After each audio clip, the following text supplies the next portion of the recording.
Okay, hello everybody, and welcome to a little bit of a makeup stream.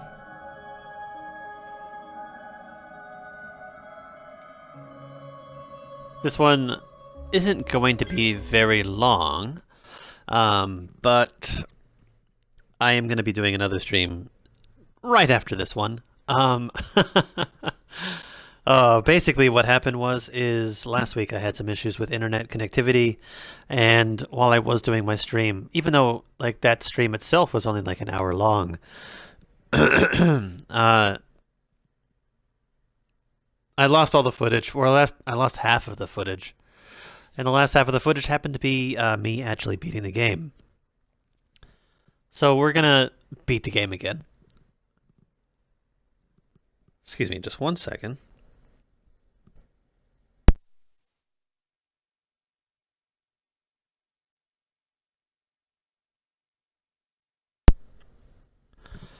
Okay, but yeah, we're going to beat the game again and actually, hopefully, capture that footage this time.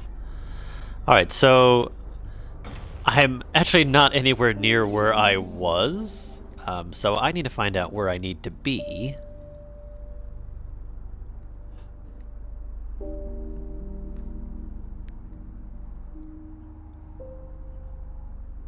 Alright, so again, I need to get to the Rimarosa's lair. I can warp to almost exactly there. Where is... Okay, good. Then there's a warp point right here. Okay, so basically the reason why I'm not even where I was is because after I beat the game, I decided to go ahead and 100% it as far as just collectibles and everything like that. I haven't gotten like 100%. Like if you look at my progress, like I've only picked up 35 items. I have almost all of the like 3/4 of the treasures, and it's been about 8 hours in. When I stopped the last time, I think I was about like 6.5. And then if you look at my actual status, all of my equipment is there, and I've fully upgraded. Oh, almost all of it. It didn't seem to count the last one. Let's fully upgrade that one then. I should have enough money to do it. Yeah, okay. Weird that it didn't count. As Merrin finished installing the final components, she sat back and admired her work. Even the hermit crab blinked in awe at Merrin's accomplishment.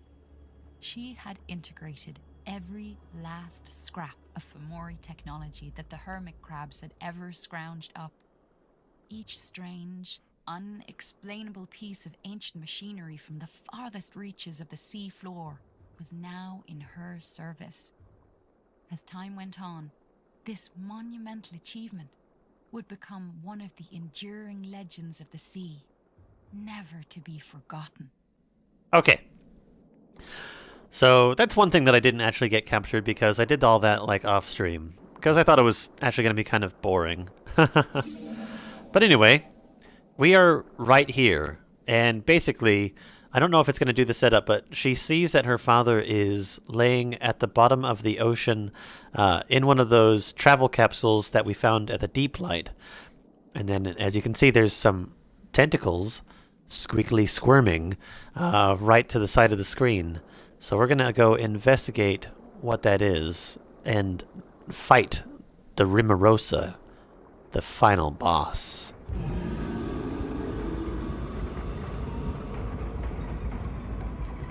Alright, so creepy music aside, this isn't actually that bad. So we're gonna achieve this pretty well.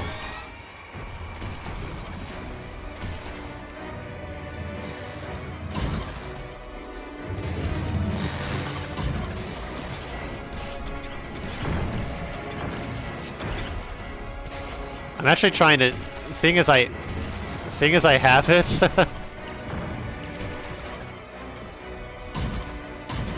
I was kind of trying to use the other weapons.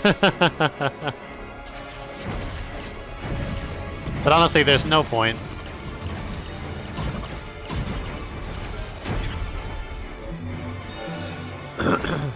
Anyway, the whole purpose is I'm trying to pull off the little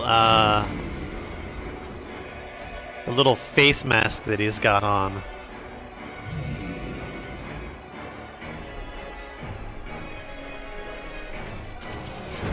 And then aside from that, basically it's survive the onslaught of creatures.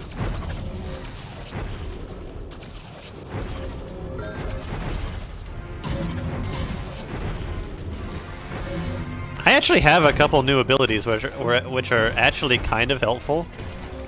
I've got like a little dodge ability now.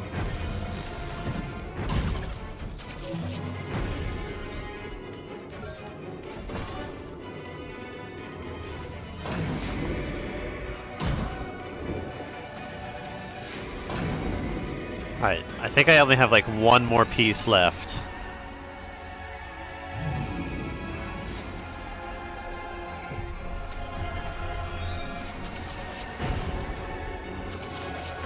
Oh, that's right, I need the magma shot for this one.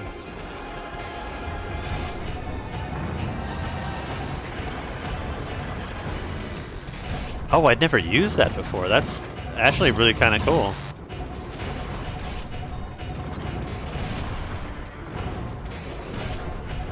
Let's try that again. It's basically like a Gatling gun.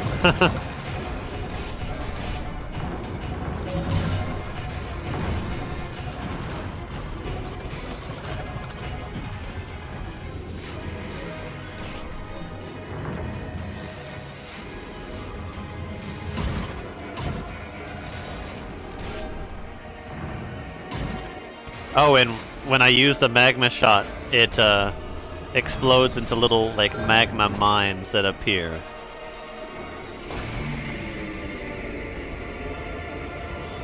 Was that it? Yeah. As its mechanical faceplate, I told you. the Rimorosa was at last free from the Fomori's control. The creature swooped out of its lair, smashing through the columns of rock beneath the Forbidden City. The heavy city began to collapse under its own weight and fall down into the trench below. Merrin raced to free her father from the diving bell, but the collapsing city was falling down all around her. Merrin grasped her father's hand as an avalanche of debris plummeted toward them. She closed her eyes as the darkness fell over her. When she opened her eyes, there was a roof of green, gleaming scales above her. A giant queen leviathan had taken the brunt of the blow from the falling debris. A moment later, a much smaller serpent swam down toward her. It was Swish. "Is this your mother, Swish?" Merrin asked in astonishment.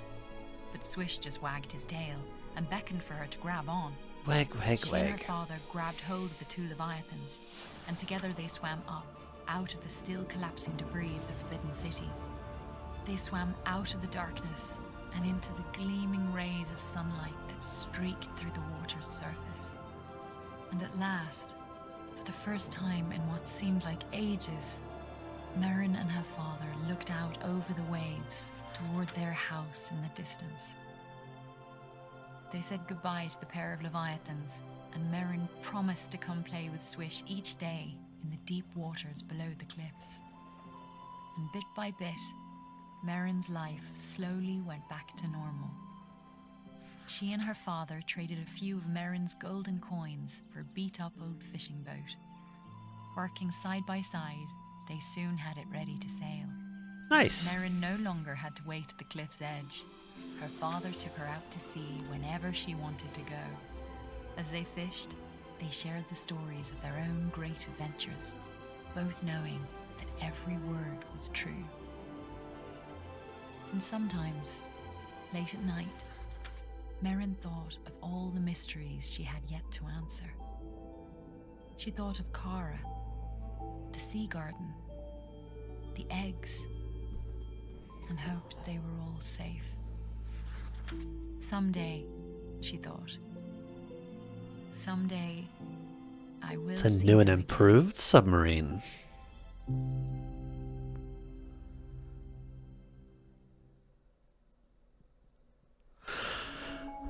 Okay, well, that was it. At the end of the last stream, when I beat the game, basically I was going over a few of the differences that I saw between the book and the actual game here. Not too many, to be quite honest with you. The pacing is, of course, a lot different as far as like where you go and what you're doing as far as her story goes. But I think that book telling the story to actually making that travel through the actual game, I can understand why it'd be different. And I honestly kind of feel that the book was written sort of during or close to a different point in the completion of the game's actual cycle. But then again, the book was written by one of the creators anyway, so there's a lot of similarities. I'd like to know sort of which one sort of came first. The biggest differences that I've noticed, or the things that I find that are lacking, is when Merrin hits the it's like the underwater graveyard.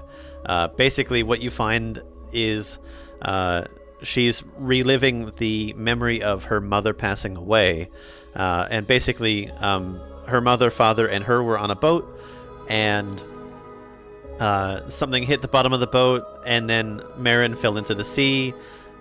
She was caught up by some tangle kelp, and then her mother jumped in after her, saving Merrin, but succumbing to the actual kelp itself and being pulled underneath the water, and so she was lost.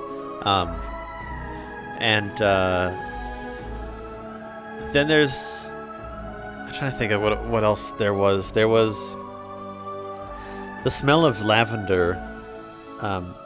What that's referring to is the flower necklaces that her and her mother would build, basically, and that's what kept her going through, like reminding her that there was somebody, out there looking after her. And then there was also the fact that the marrow that Merrin met, being named Kara, the name Kara was given by Merrin's mother, because Merrin's mother had also been underwater and had met the Marrows and had seen all that sort of stuff. And then the ending was the only other place where there was like a huge difference, like how she got to the ending. There was some more trials rather than just being that cave that we went through. But the fact that like her father was excuse me, it's still not really early in the morning, but her father was trapped amongst some tangle kelp on the side of a large cavern, being slowly pulled further down, and he was surviving by using air bubbles in the kelp for breathing.